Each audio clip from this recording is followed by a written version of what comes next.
В год 75-летия Великой Победы мы продолжаем вспоминать наших земляков, которые защищали Родину во время Великой Отечественной войны.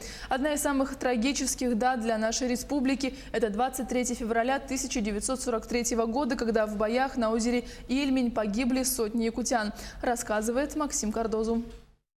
Зимой 43-го года южный берег озера Ильмень – это неприступная крепость. Немцы организовали целые системы из дотов и дзотов. Советские войска неоднократно пытались штурмовать эту цитадель, но безуспешно. Но фашисты большое очень значение придавали именно городу Стар-Руссе, узловому такому населенному пункту, той дороге, которая связывала дальше Стар-Руссу с Псковом. И нужно буквально понимать, что дальше Пскова уже начиналась Прибалтика, дальше начиналась Восточная Пруссия, поэтому здесь очень значительные силы были задействованы, чтобы максимально находиться на этих рубежах.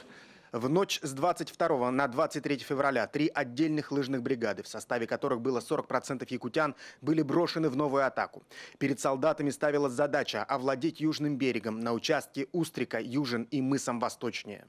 Это озеро Ильмень, и оно имеет своеобразный состав. В нем очень много железа. Если присмотреться к камням, то они имеют вот такой вот розоватый цвет. И если даже потереть, палец окрашивается в красный.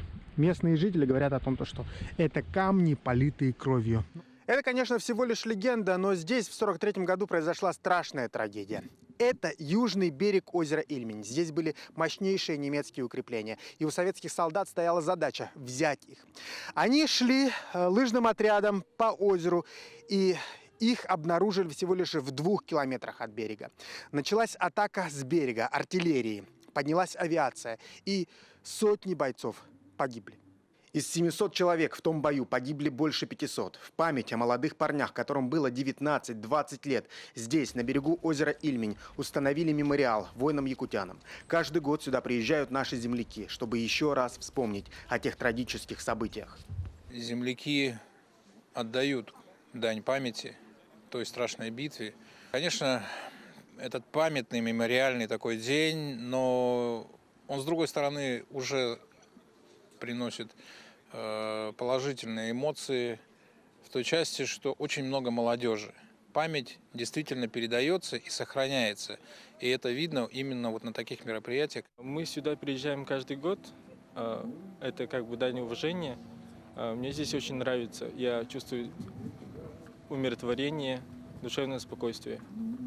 О подвиге наших земляков помнят и местные жители. Одна из главных улиц деревни Устрика носит название Якутская, а на торжества в феврале каждый год собираются люди из ближайших сел.